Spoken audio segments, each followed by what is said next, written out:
બનાસકાંઠા પોલીસનું જાહેરનામું નવરાત્રી માટે ખાસ સૂચનો. બનાસકાંઠા પોલીસ વિભાગે નવરાત્રી મહોત્સવ દરમિયાન ખેલૈયાઓની સલામતી અને કાયદો વ્યવસ્થાને ધ્યાનમાં રાખીને તમામ ગરબા આયોજકોને જરૂરી સૂચનાઓ આપી છે. સેફ્ટી ટીમ સાથે આયોજન ફરજિયાત. નવરાત્રીના દરેક પાર્ટી પ્લોટ કે ગરબા સ્થળે the team for your safety સાથે આયોજન કરવાનું રહેશે. સીસીટીવી અને લાઇટિંગ. પાર્ટી પ્લોટના તમામ વિસ્તાર આવરી લેવાય તે રીતે સીસીટીવી કેમેરા અને પૂરતી લાઇટિંગની વ્યવસ્થા કરવી જરૂરી રહેશે. એમ્બ્યુલન્સ અને મેડિકલ ટીમ.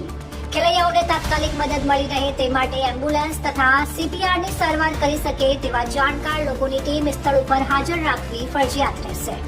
પાસ અને ઓળખ ચકાસણી. પાર્ટી પ્લોટ અથવા ગરબા સ્થળે પ્રવેશ આપવા પહેલા પાસ અને સરકારી ઓળખ કાર્ડની ચકાસણી કર્યા વગર પ્રવેશ ન આપવા સૂચના છે. ટ્રાફિક અને કાયદો વ્યવસ્થા. પાર્ટી પ્લોટ આગળ ટ્રાફિક ન થાય તે માટે પૂર્વ તૈયારીઓ કરવાની રહેશે.